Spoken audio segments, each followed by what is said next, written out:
He saw himself vanish, and Holmes knew it wasn't madness.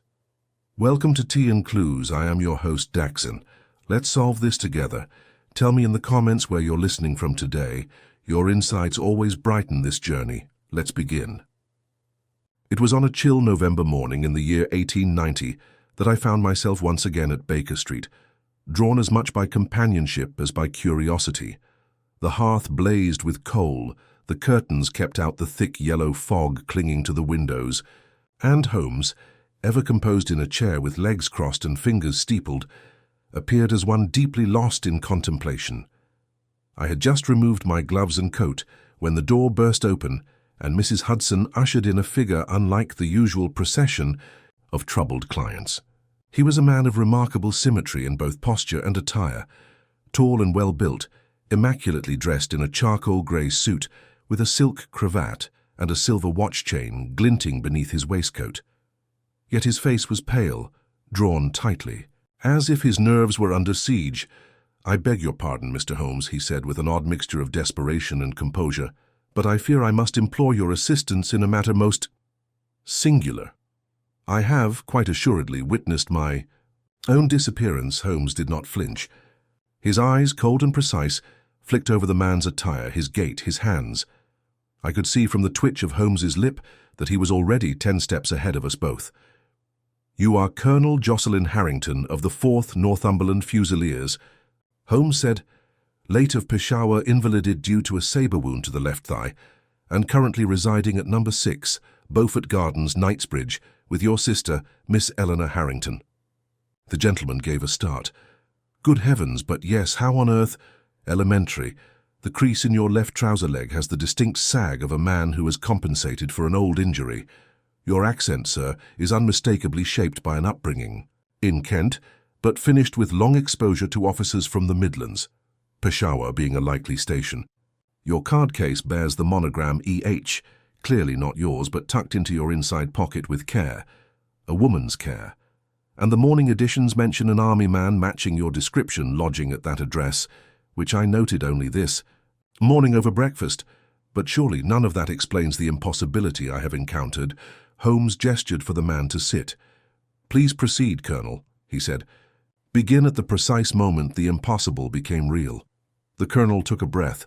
"3 days ago," he began, "I was scheduled to attend a lecture at the Athenaeum Club on the development of aerial reconnaissance balloons in the Crimea. Dry stuff to most, but I've a taste for military innovation. My carriage was delayed, so I arrived precisely at 7:30. As I approached the hall, I was halted. By whom? By the porter."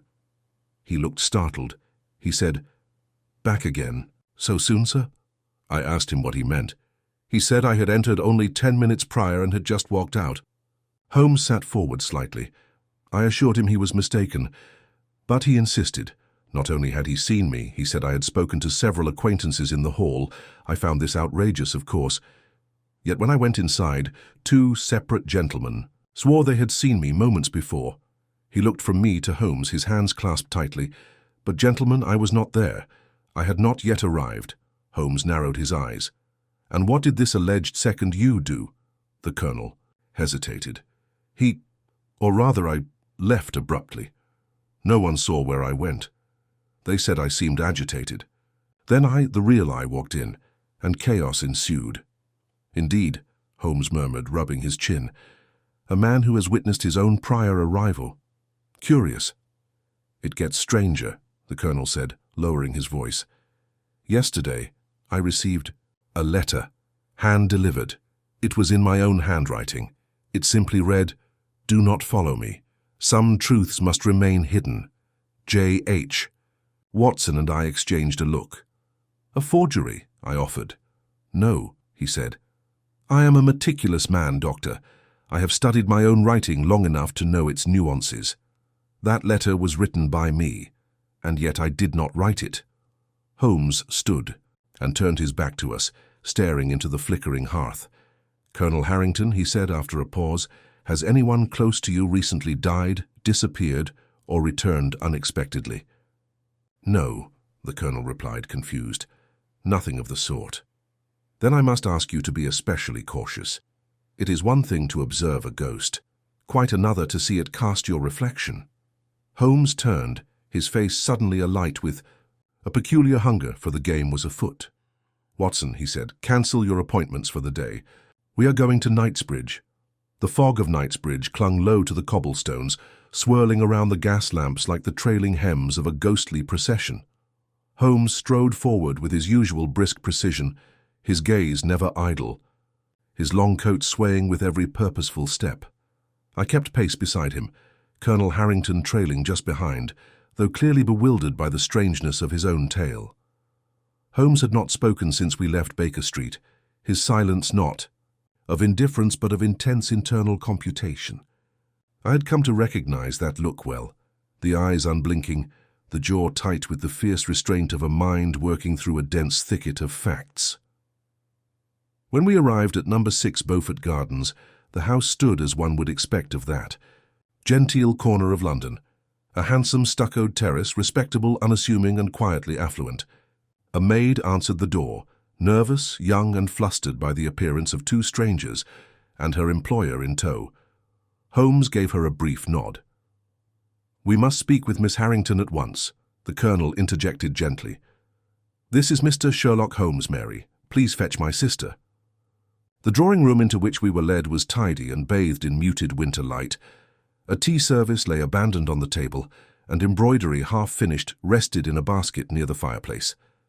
Holmes moved without a word, fingers brushing across, the mantelpiece, the table, the window frame, each movement light and suggestive yet deliberate. He knelt briefly by the fire grate, examining the ashes. Miss Eleanor Harrington entered with the grace of a woman accustomed to formal dignity, though her features betrayed concern.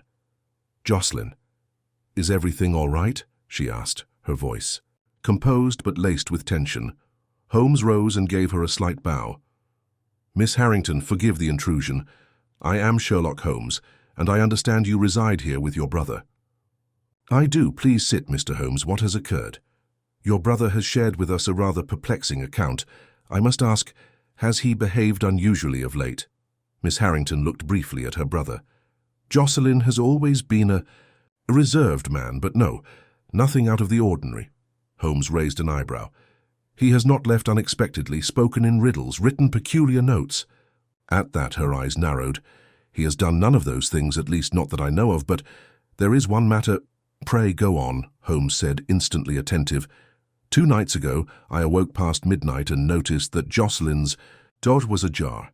He's usually fastidious about such things. I peeked in and saw the bed empty.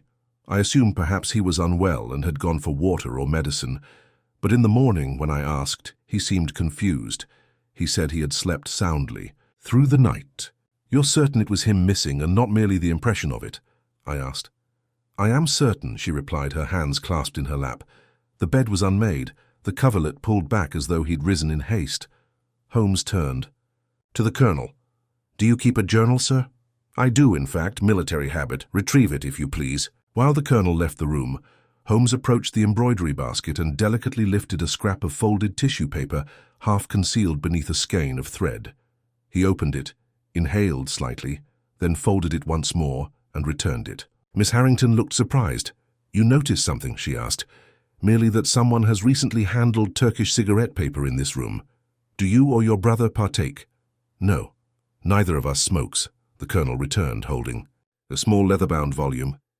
Holmes took it, flicked through the pages and paused at a date 3 days prior. "November 11th, Athenaeum lecture cancelled. Stayed in." Holmes read aloud, eyes flicking to the Colonel.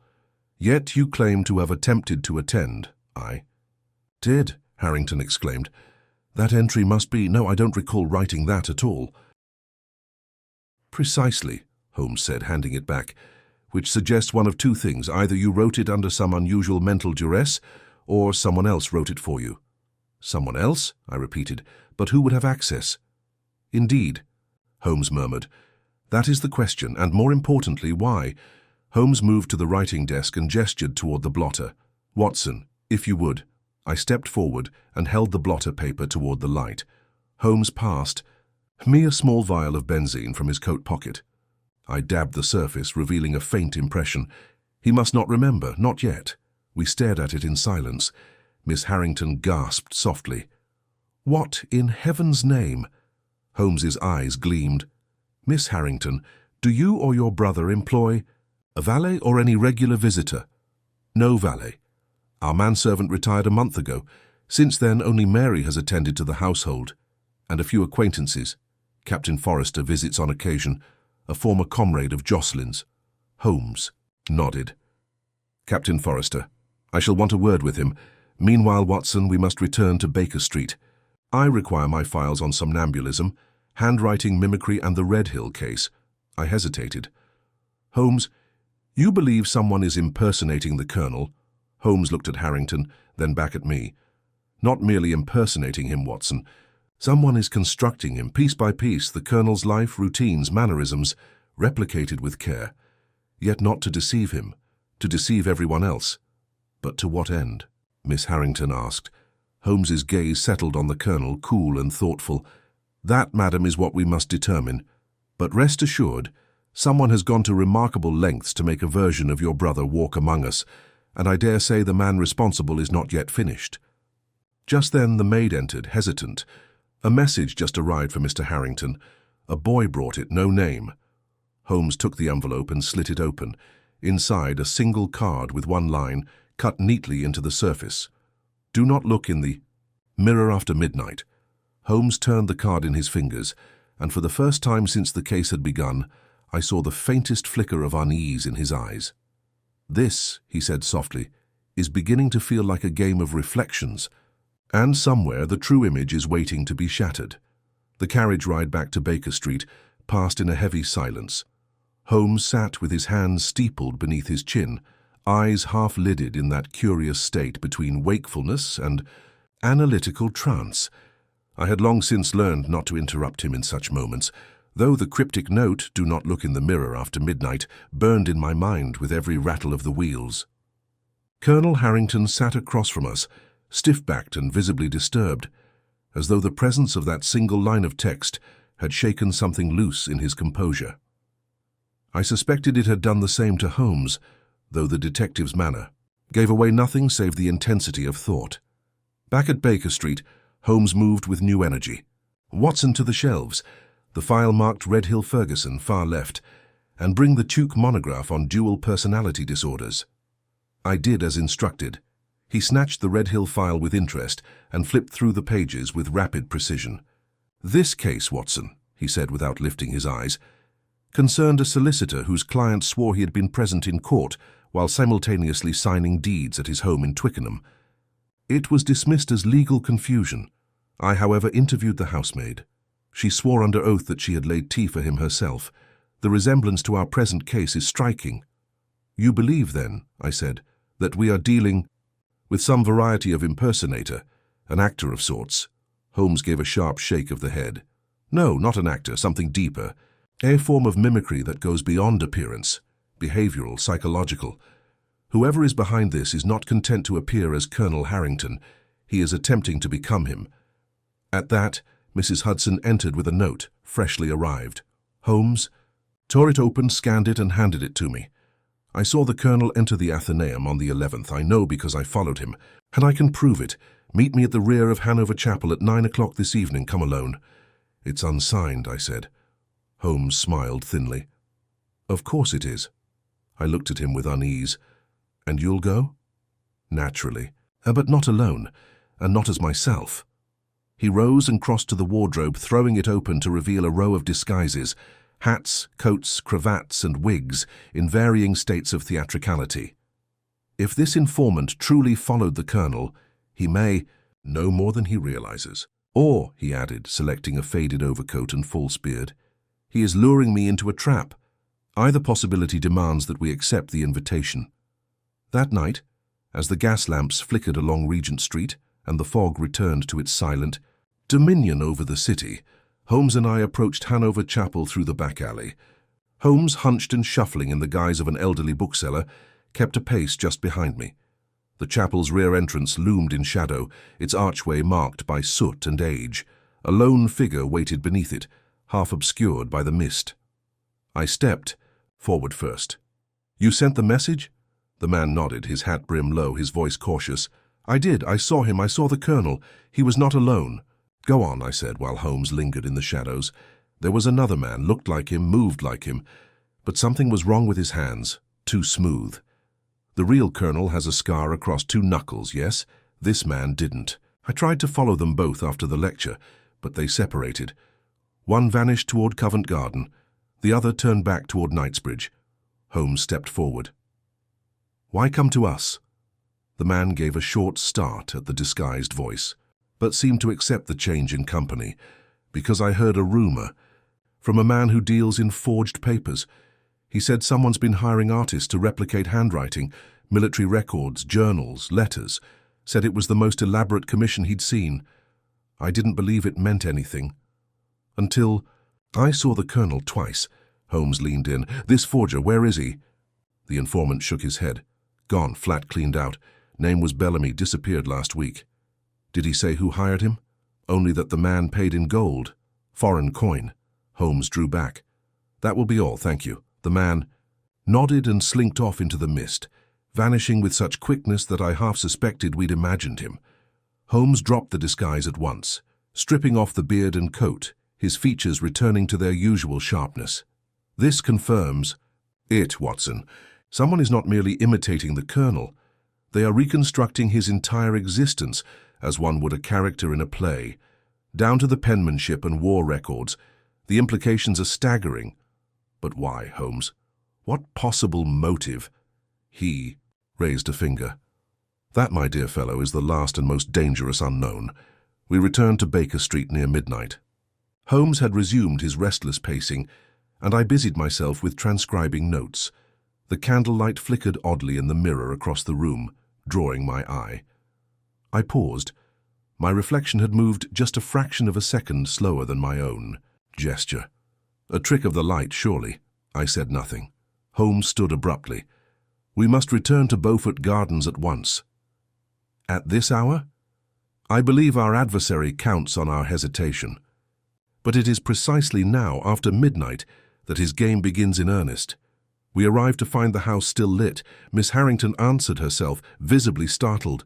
"Mr. Holmes, has something happened?" "Not yet," he said grimly. "Where?" "Is your brother?" "In bed, I presume." Holmes moved past her without waiting for leave, ascending the stairs 2 at a time. I followed. At the landing, we halted. The Colonel's door was ajar. Inside, the bed was empty. Miss Harrington gasped behind us. Holmes turned slowly.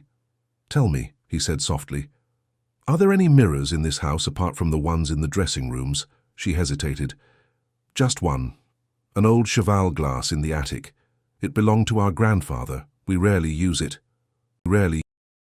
"Take us there." The attic was cold, the air dry and still. The cheval mirror stood in the corner, covered in a white sheet.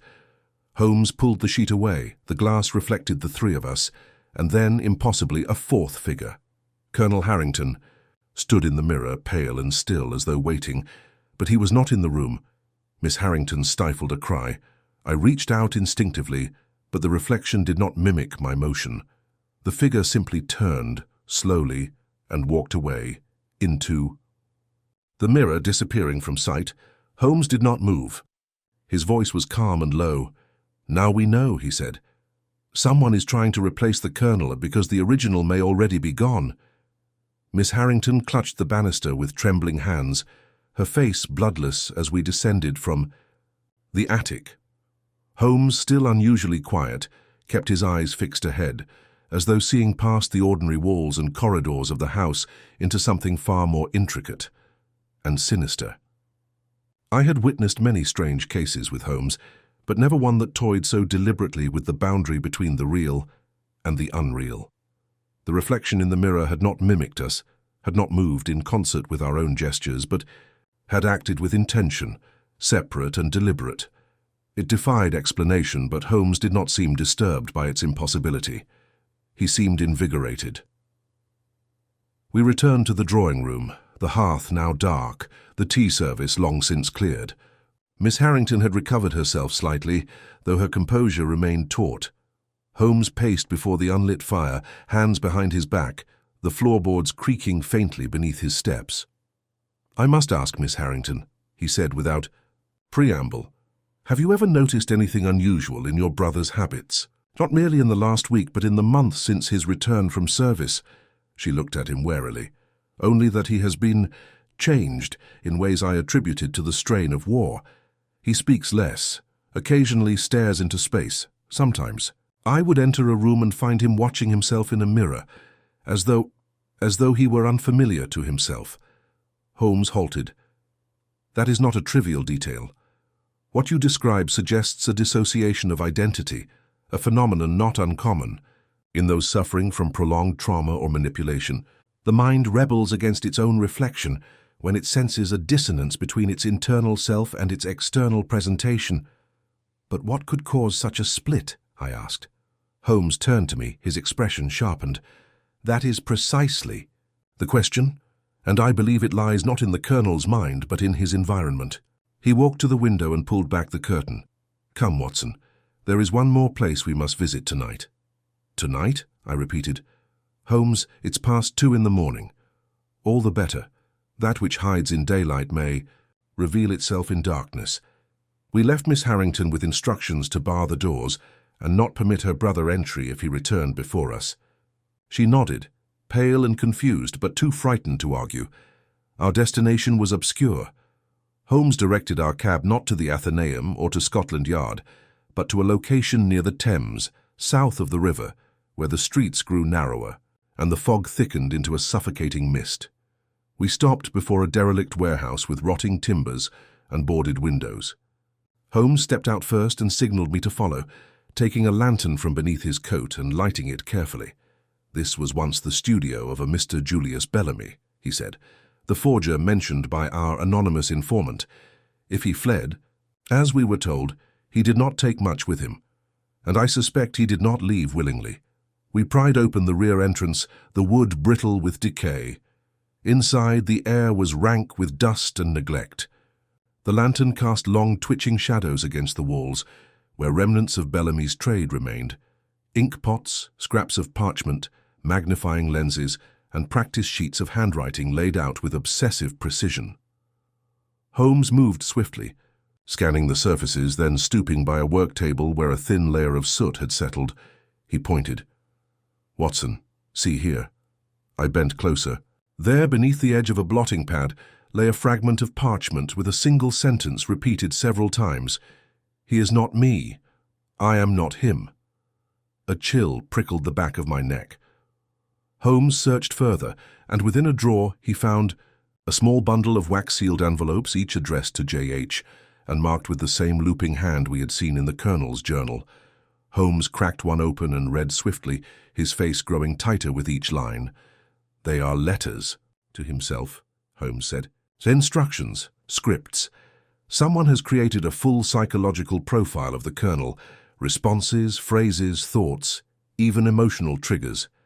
Whoever orchestrated this went beyond mimicry. This is psychological inhabitation. I felt a rising sense of revulsion. But who would do such a thing, and to what end? Holmes turned toward the far wall, where something caught his attention. A large sheet draped over what appeared to be a tall frame. He tugged the cloth away. Behind it stood a mirror. Not an ordinary mirror, but one unlike any I had seen. Tall, oval, and made of a darkened glass that seemed to ripple faintly with the reflection. There was something wrong with the image it cast, too slow, too deep, as though it were not a reflection at all, but a window. Holmes examined its base. This is Venetian, 19th century, and these markings, see the etching here? He pointed to a sigil carved into the metal, a serpent consuming its own tail surrounded by words in Latin. Speculum praeteritum et futurum, the mirror of past and future. You don't believe in this, Holmes? I said, half hoping. He gave a strange smile. Not in mysticism, but I believe in perception, and if a man can be made to believe what he sees in a mirror is not himself, then he may cease to be. Suddenly, from somewhere above us, there was a crash. We froze. Holmes extinguished the lantern instantly, plunging us into darkness. A sound followed. Slow footsteps above, measured, unhurried. We waited. The steps moved. To the stairwell. Then a voice, quiet, level, unmistakable, floated down. I know you're there, Mr. Holmes. I hoped you'd come. The voice was Colonel Harrington's. And yet, not quite. Holmes stepped forward, striking a match to relight. The lantern, his face a mask of purpose.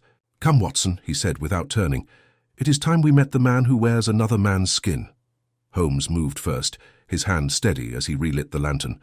The soft glow cast flickering shadows across the warehouse walls, and the beam stretched upward toward the creaking stairs where the voice, eerily close to Colonel Harrington's, had spoken only moments before.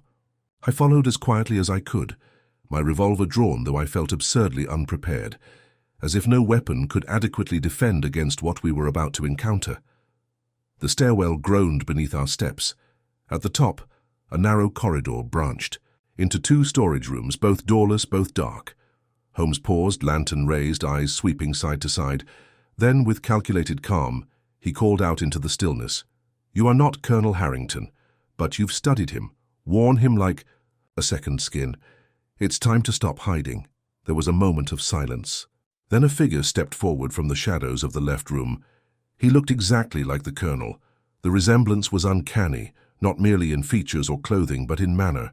The slight arch of the back, the cadence of his movements, even the faint furrow of his brow that I had noticed when Harrington first visited us in Baker Street. And yet, standing there, I felt a crawling certainty that this was not the same man.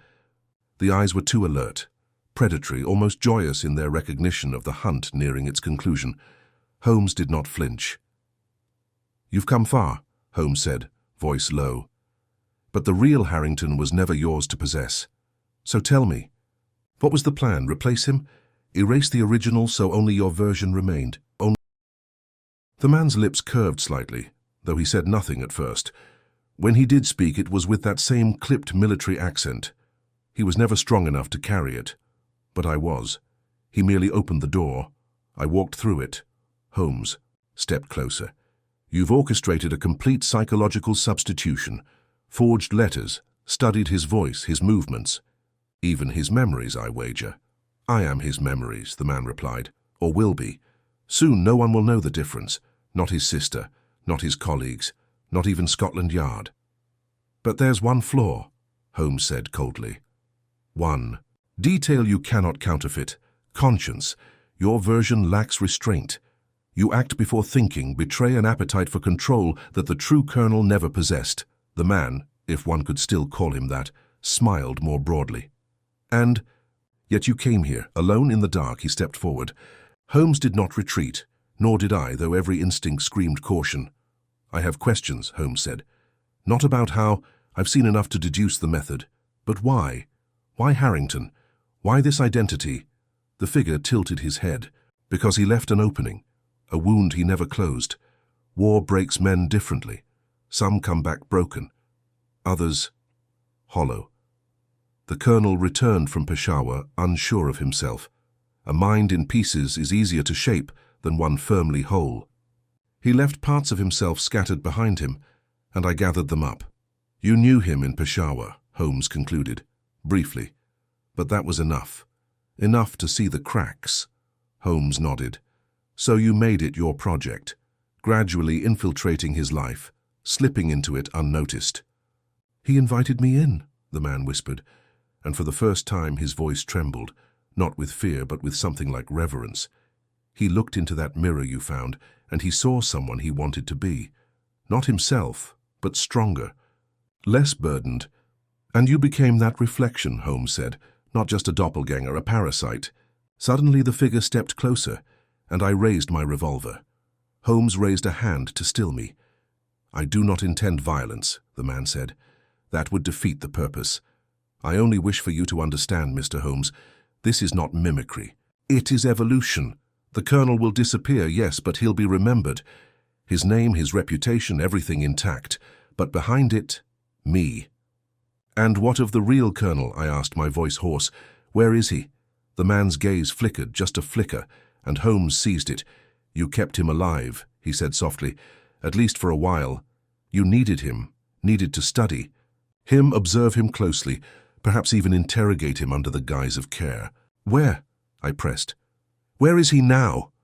The man's smile returned. "Gone. Or near enough. There's nothing of him left. Holmes turned to me, his voice clipped.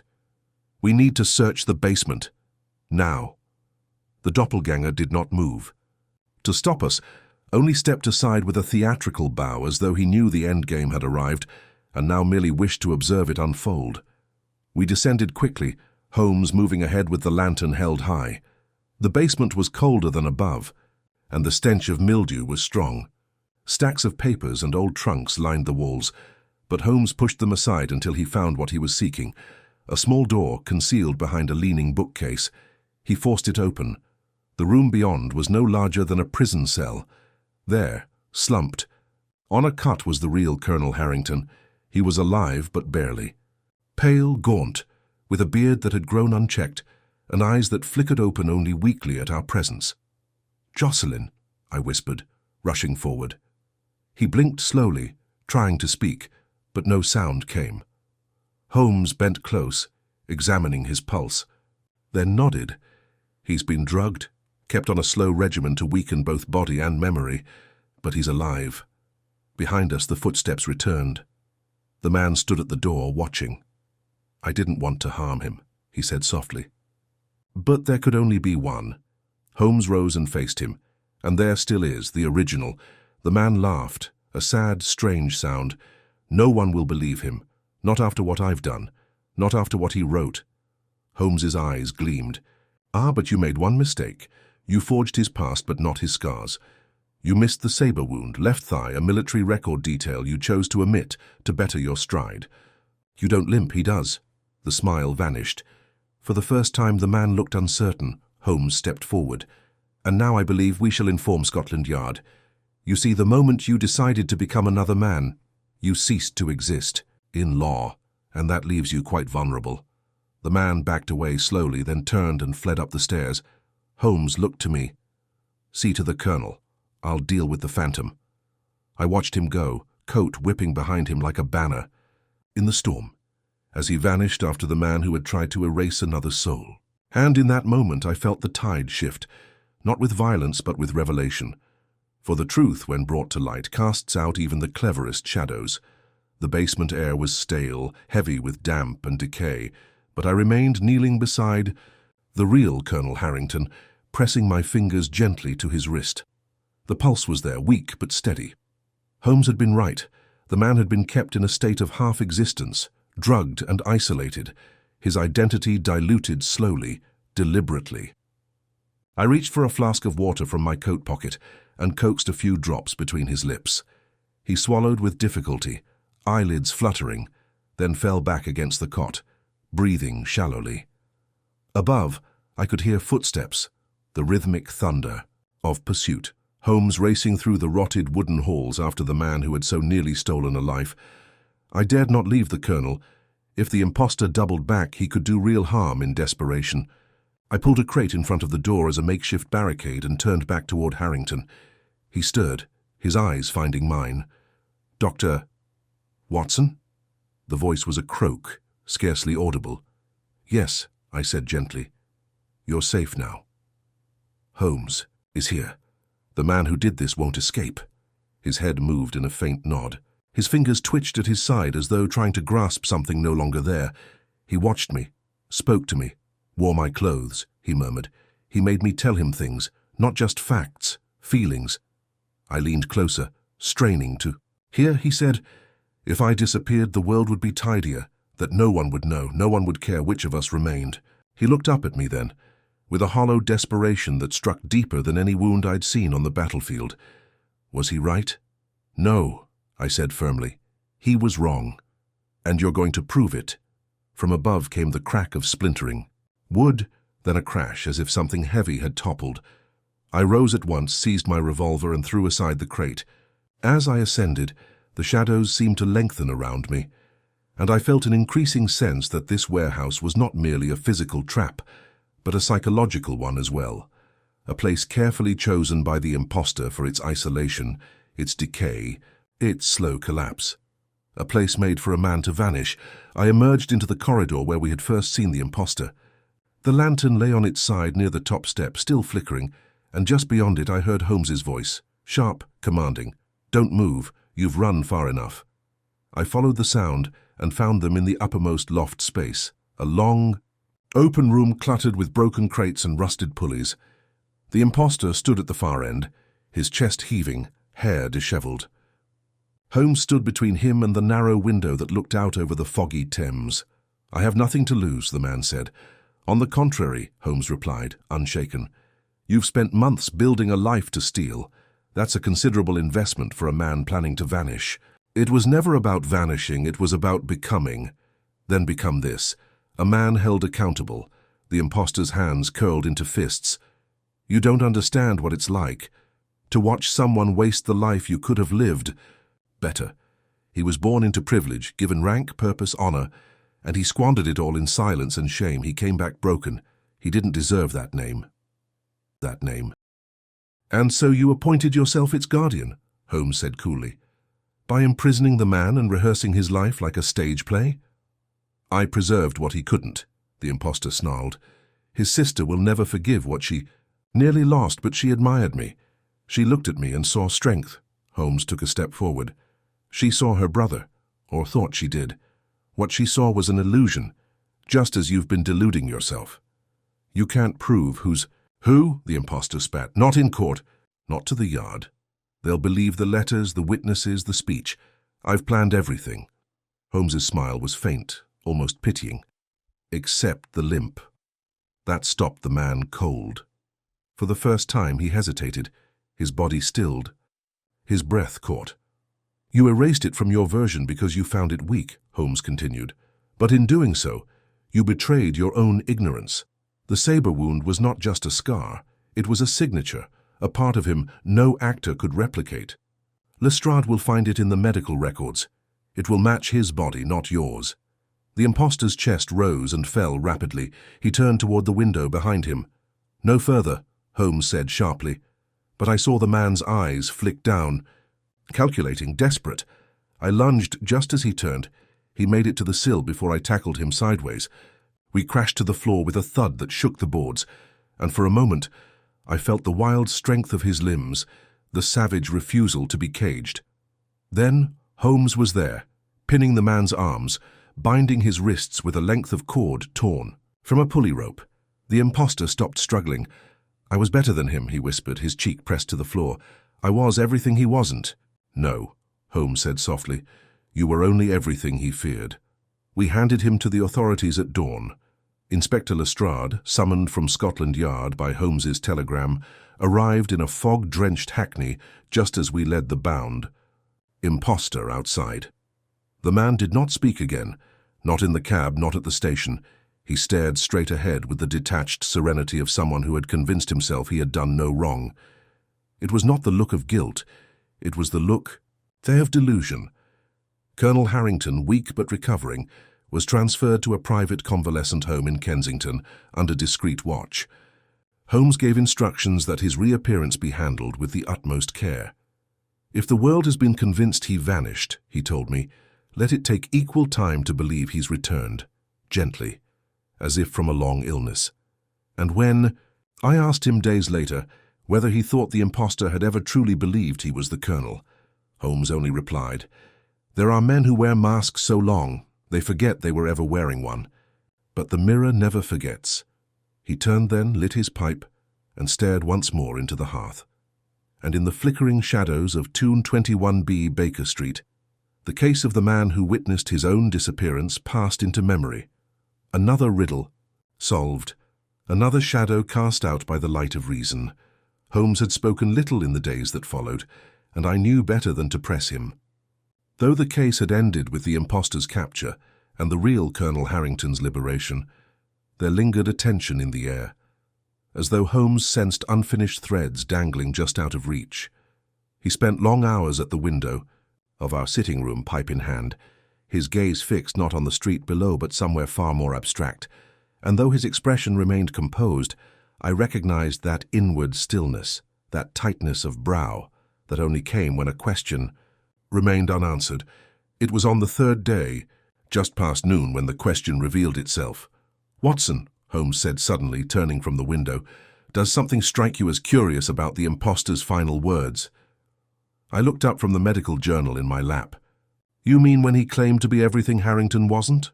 No, before that. When he said I preserved what he couldn't. A curious phrasing, not stole, not replaced, but preserved, as though the role he played was protective, even necessary. I frowned. Surely that was only delusion, a rationalization. Perhaps, Holmes murmured, but something about it has needled me.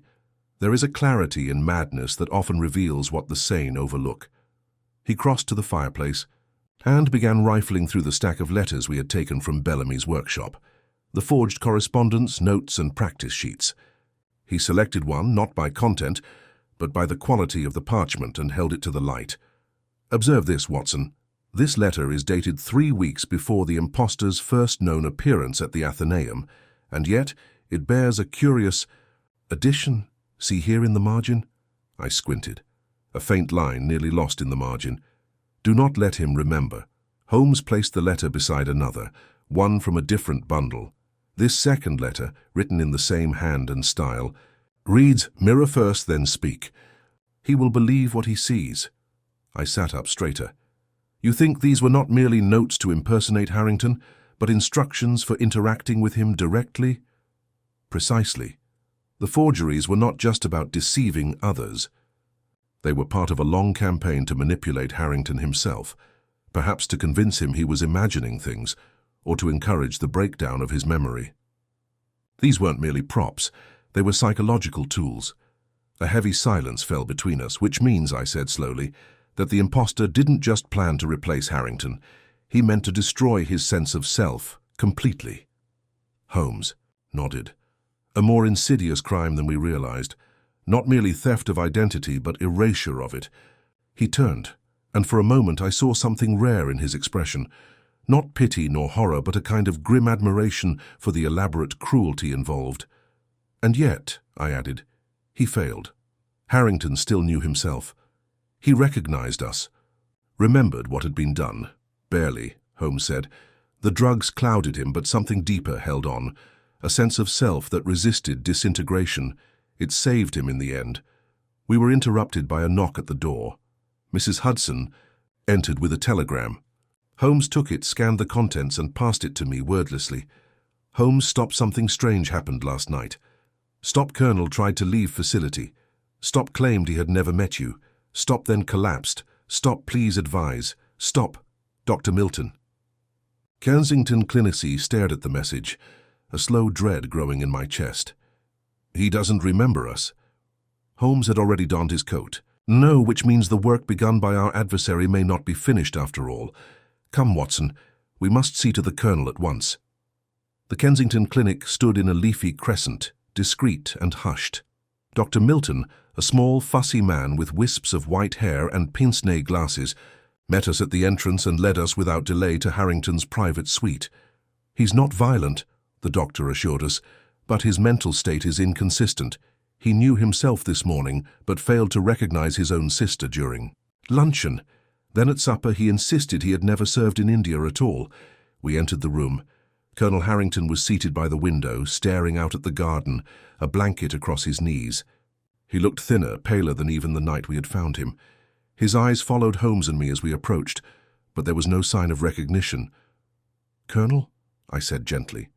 He blinked, then glanced at the window again. "There was a man," he said. "He stood in the glass and said he was me." Holmes's voice was low and even. "Do you remember us? Baker Street? The mirror in the attic?" "No mirror in the attic," he said distantly. "My house doesn't have an attic." Holmes exchanged a grim glance with me, then took the chair opposite. "Colonel," he said quietly, "do you recall a place called Bellamy's? A warehouse near the Thames?" The Colonel shook his head slowly. "There's a river. I remember. That? A sound. Voices. Not my own." Holmes leaned in, his voice urgent now. "Do you remember the man who claimed to be you?" Harrington stared at him blankly. Then, after a pause, his voice dropped almost to a whisper. "I remember the sound of paper. What do you mean? Paper. What do you mean?" "It would rustle at night. Letters. He would read them aloud to me, then he'd ask me to say them back, like rehearsal." Holmes froze. "He made you repeat the words?" "Yes. And when you got them wrong?" Harrington's eyes became glassy. He'd show me the mirror, make me look, until I couldn't tell which one of us was standing there. Holmes stood abruptly. "That's enough." We left the room, Holmes moving faster now, jaw tight. "He's been programmed, Watson," he said when we reached the street. "Conditioned to forget, to defer, to accept an alternate narrative. That imposter may be in custody, but his influence lingers, carried out in memory, in suggestion, in doubt." I stared at him. "You think it's possible the damage is permanent?" Holmes exhaled. "Possible, but not certain. I suspect he has a final anchor, something deeply rooted that the imposter could not touch." "And what might that be?" Holmes turned toward the road where a cab waited. "That," he said, "is what we must find, before the reflection finishes the job the imposter could not." We returned to Baker Street just before twilight, the grey sky above sinking into a deeper, more iron-hued dusk as Holmes paced the sitting room in silence. The street below had begun to stir with the sounds of the evening. Newspapers hawked on corners, hansoms rattling over slick cobbles, and the faint cries of flower girls calling out their wares. But none of this reached Holmes. He was lost in the labyrinth of Harrington's mind, tracing the contours of a crime not of blood or theft, but of memory. I watched him as he moved from the mantelpiece to the windows and back again, pausing now, and then to strike a match and let it die out before it could touch the wick of his pipe. "He's like a building with all the rooms intact," Holmes said suddenly, "but no doors to reach them. The knowledge is there, buried, but the access has been deliberately dismantled." I nodded, recalling Harrington's distant stare, the fractured way he spoke of voices, letters, and mirrors. "You said there might be an anchor, a truth he held on to. Do you still believe it exists?" Holmes stopped pacing. "I do. Even the most thorough conditioning cannot completely overwrite emotional memory. He may not remember us, nor the imposter, but something deeper, something personal, may still survive. That is where we must look." He crossed to his desk, pulled open a drawer, and retrieved the bundle of forged letters again. His fingers moved rapidly, sorting and discarding, until he held up a single envelope with no address, only the faint pencil mark of a date. October 2nd. "This one is peculiar," he said. "Written early in the imposter's campaign, and unlike the others, not addressed to Harrington or his sister. It contains only a single phrase." He passed it to me. I unfolded the paper and read, "If she knew the truth, she would not grieve." "She?" I asked. "Miss Harrington?" "Undoubtedly. And the phrasing is telling. This is not a line one uses in forgery meant to imitate. It's the kind of cryptic reassurance one writes when grappling with guilt." "You think the imposter cared what she thought of him?" "No," Holmes said. "I think he feared her recognition of the truth. If Eleanor Harrington realized the man before her was not her brother, the illusion would collapse. Which suggests one thing above all else: her presence frightened him, and yet she never suspected." Holmes walked to the fire and stirred the coals. "That may not be entirely true. She noticed subtle differences. His manner, his stillness, his silence. But love has a way of blunting reason. She wanted her brother back so badly that she overlooked the cracks in the image." There was a knock at the door, sharp and urgent. Mrs. Hudson announced Miss Harrington with a hint of alarm in her voice, and moments later, Eleanor swept into the room, her face pale and pinched, her gloved hands trembling at her sides. "Mr. Holmes, forgive me," she said quickly, "but something has happened. I thought I might be imagining it, but this afternoon I found something in Jocelyn's coat pocket. A letter. It wasn't in his hand. I don't know what to make of it." Holmes took the folded note she held out. His eyes flicked over the page, then narrowed. He passed it to me. "He wakes in my skin but sees only his own. If he ever realizes, I cease to exist." I met Holmes's gaze. "This wasn't written to Harrington. It was written by the imposter. Recently." "Precisely," Holmes said. "Which means the imposter left more than just confusion behind. He left traces, mental impressions, fragments of suggestion, still embedded in Harrington's mind." Miss Harrington sat, visibly shaken. "He's so quiet now. I try to speak with him, but it's as though he's waiting for someone to tell him who he is." Holmes looked at her sharply. Then we must be the ones to tell him, not with logic or facts. That is how the impostor worked. We must speak to what he feels, what he fears, what he loves. She met his gaze. You mean I must convince him that I know who he is? Holmes nodded. Exactly. We returned to the Kensington clinic that evening, Eleanor at our side. The staff led us to a small solarium where Harrington had been moved. He sat beneath a lamp, staring out through the greenhouse windows into the darkened garden beyond, a book resting unopened on his lap. His face was slack, but not empty. There was something else now. Hesitation. As if he were caught between waking and dreaming, unsure which world to claim. Jocelyn, Eleanor said softly. He turned to her, blinking slowly. You remember this place? She asked. We used to walk through the garden just before supper. You always made me count the hedges. You said if I got the number wrong, it would rain. He said nothing. You once told me the reason you joined the army was because Father never noticed your drawings, that you wanted to be more than the quiet boy with ink on his sleeves. Do you remember? Still silence. Then, after a long pause, he said, He threw them in the fire. Eleanor gasped. Yes, he did. Harrington blinked as though waking from underwater. I thought that was someone else. No, she whispered. It was you, and you came back, not the way we hoped, but you came back. His hand, slow and shaking, reached for hers. Then who was I watching in the mirror? Holmes stepped forward.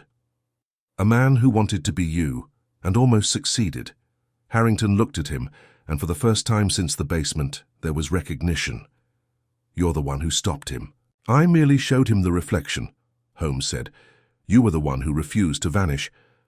And as the night deepened around us, the silence that had lived in Harrington's eyes began, ever so slightly, to recede. The following days unfolded, with a quiet tension, as though the entire case now teetered on a delicate threshold between restoration and relapse. Colonel Harrington remained at the Kensington Clinic under close watch, and while his speech had begun to return with greater clarity, the path to reclaiming his full self was not linear. Some mornings he spoke of childhood memories with startling precision, his sister's birthday picnics in Surrey, the scent of their mother's perfume the first time he fired a rifle at Sandhurst. Yet by evening he would lapse again, unable to recall even his own name. Holmes visited twice daily, never obtrusive, never impatient. He came not with questions, but with reminders, fragments of the Colonel's life too subtle for the impostor to have faked, a faded cricket scorecard from Oxford, a scar behind the right ear from a childhood riding accident, a note scribbled years ago in the margin of a library book. He presented each with the same quiet purpose, never expecting a reaction, only laying them out as breadcrumbs back to a forgotten self. I kept a journal of the Colonel's responses, and in its pages I began to notice a curious trend.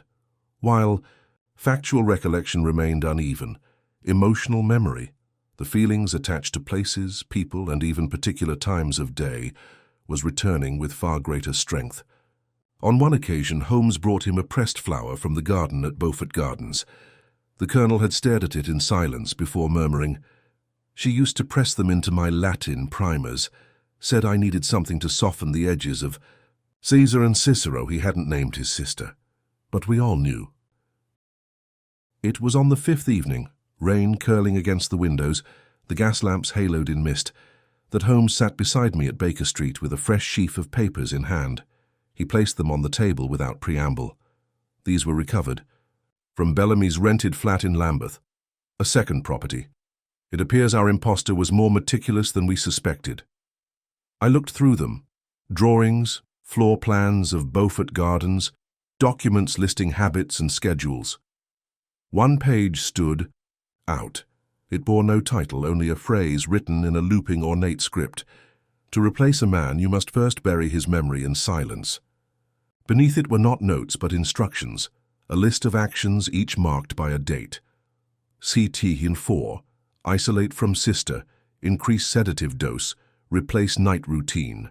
Seat 7, reinforce mirrored sessions, confuse daily rhythm. CT 9, stage first, public appearance, Note inconsistencies. Act 11, Athenaeum trial success. I looked up at Holmes. He kept a schedule of destruction. Holmes nodded grimly. Systematic, controlled. He wasn't simply playing a role.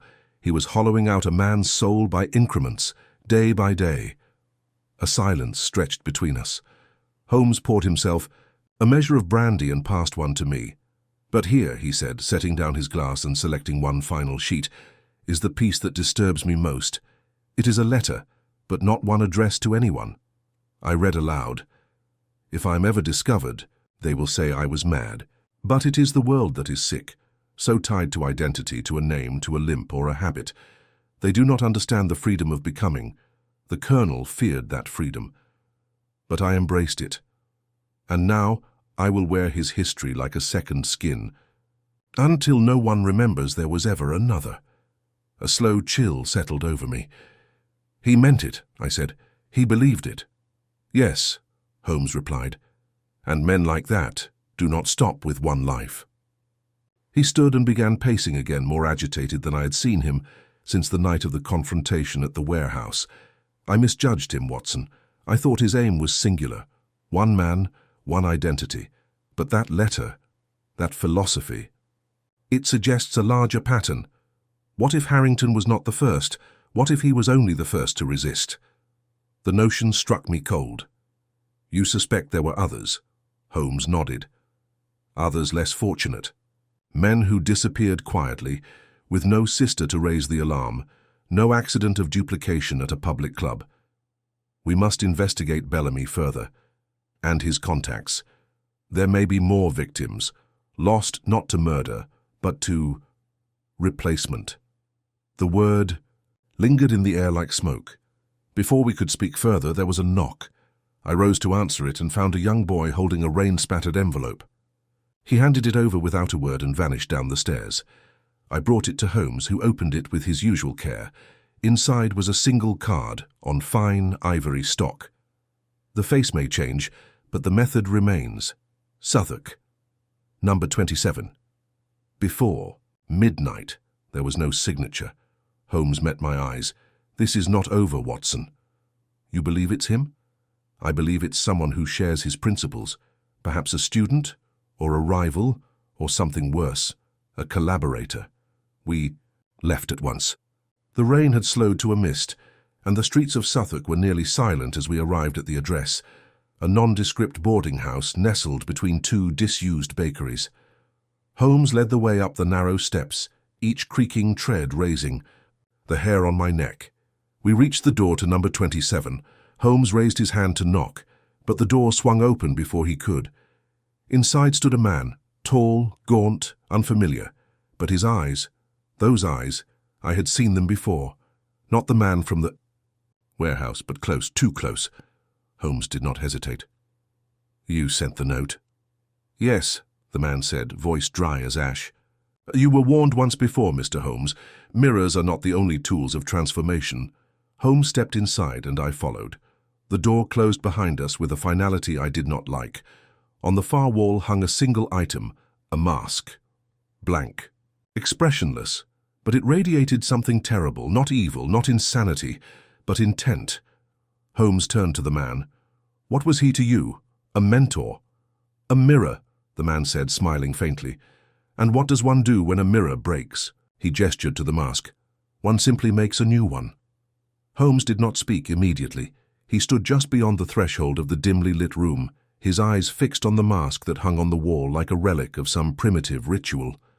The lamp in the corner cast long flickering shadows, giving the impression that the mask itself shifted subtly in expression, though I knew rationally that it did not. Still, I felt a deep instinctive discomfort, as though we had entered not a room but a shrine to something deeply unnatural. The man who stood before us, tall, composed, face unfamiliar, had the air of one who had rehearsed this moment countless times. His voice, calm and polished, held neither malice nor fear, only the eerie poise of conviction. You understand, I hope, he said slowly, that the man you apprehended in the warehouse was only the beginning. His failure was not in ambition, but in haste. He lacked restraint. He wanted to become one man, but true transformation lies in abandoning the need for identity at all. Holmes tilted his head, studying him. "And what do you call this, then? Philosophy or pathology?"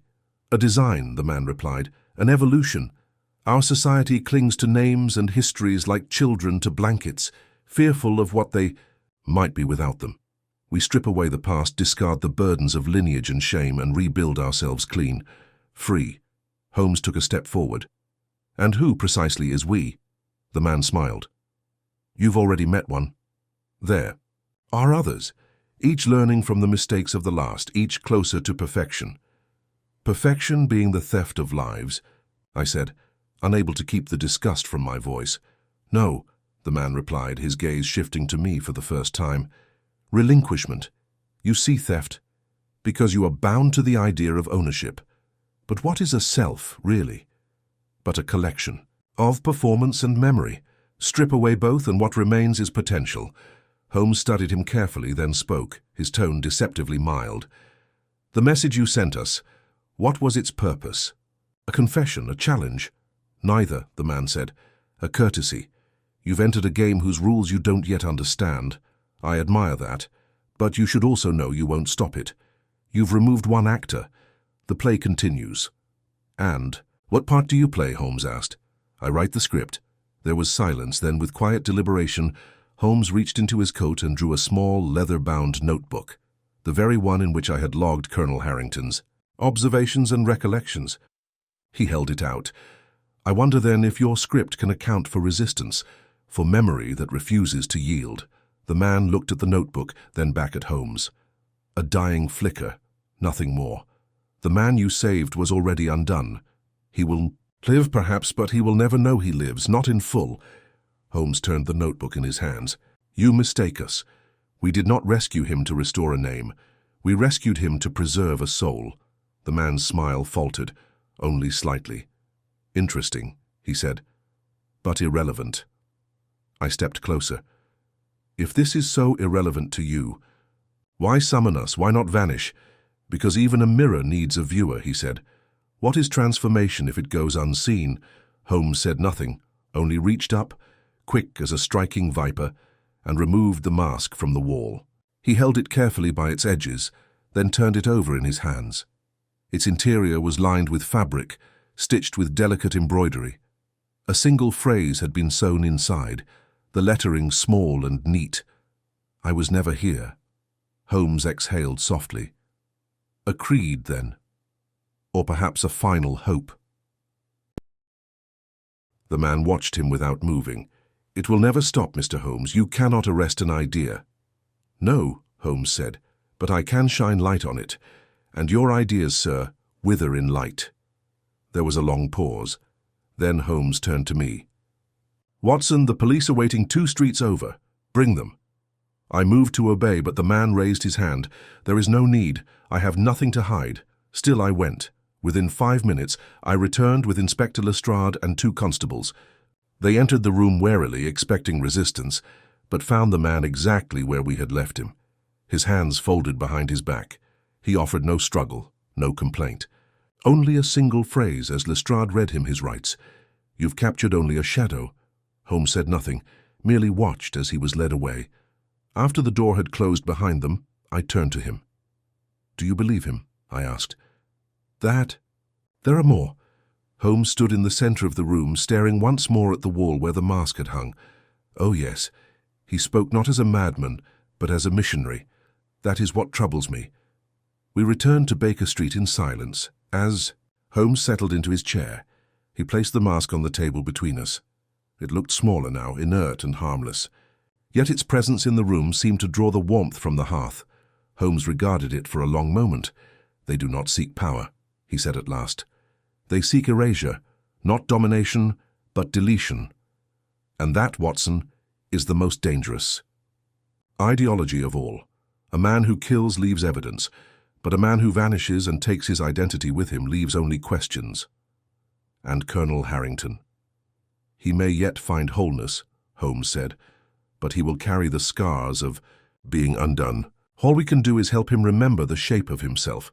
I closed my notebook. "And the others?" Holmes lit his pipe, the flame briefly illuminating the deep lines of thought etched into his face. "We wait," he said. "We listen. And so next time, when another man tries to vanish behind another borrowed face, we'll be ready to look in the mirror first. The weeks that followed brought a slow but steady settling of the fog that had so long clouded the truth, not only for Colonel Harrington, but for all of us who had stood at the edge of that strange precipice between identity and illusion. He remained at the Kensington Clinic, yet in his sister's regular visits and Holmes's quiet encouragement, there was a visible re-knitting of the man's fragmented mind. The memories came not in a flood, but in careful drips. The clink of regimental silver, the scent of gun oil, the sound of Eleanor's laughter echoing from the parlour steps. Holmes never said it aloud, but I knew he feared something remained, some latent thread from the impostor's campaign that could tug the colonel back into disorientation. Yet Harrington began to hold his own reflection with steadier eyes, no longer flinching, no longer pausing, as though waiting to see if the man in the glass would mimic him truly. It was a crisp morning in December when Holmes and I returned to Beaufort Gardens for the last time. Miss Harrington had invited us for tea, a quiet gesture of thanks. Holmes, though not inclined to sentiment, accepted without hesitation. The house was warm and calm now. The curtains had been drawn back, the hearth rekindled, and the once abandoned attic mirror covered in thick velvet. Holmes passed it with only a glance and made no mention of removing the cloth. Over tea, the colonel entered. He walked with a cane, but there was purpose in his stride. His face, though thinner, was no longer shadowed by doubt. When he extended his hand to Holmes, there was strength in the grip. "I still don't remember everything," he said with a slight smile. "But I remember you." Holmes inclined his head. "That will suffice, Colonel." He sat, and for a time there was quiet conversation. Reflections on India, on the coming winter, on books read and forgotten. It was only as we prepared to leave that Holmes paused in the entryway, turning to Harrington one final time. "There is one matter still unresolved," he said. The colonel raised a brow. "Oh?" Holmes gestured toward a side table by the door, upon which sat a small wooden box with brass inlay, once used for letters, now seemingly untouched. The impostor placed something there, I suspect. A final precaution, should he fail. "May I?" "By all means," Harrington said. Holmes opened the box. Inside, carefully folded, was a letter sealed with a simple red stamp. Holmes broke the seal and read silently. After a moment, he passed it to me. It read, "If I vanish, let them believe it was by choice, that I ceased to be because I had no face left to wear.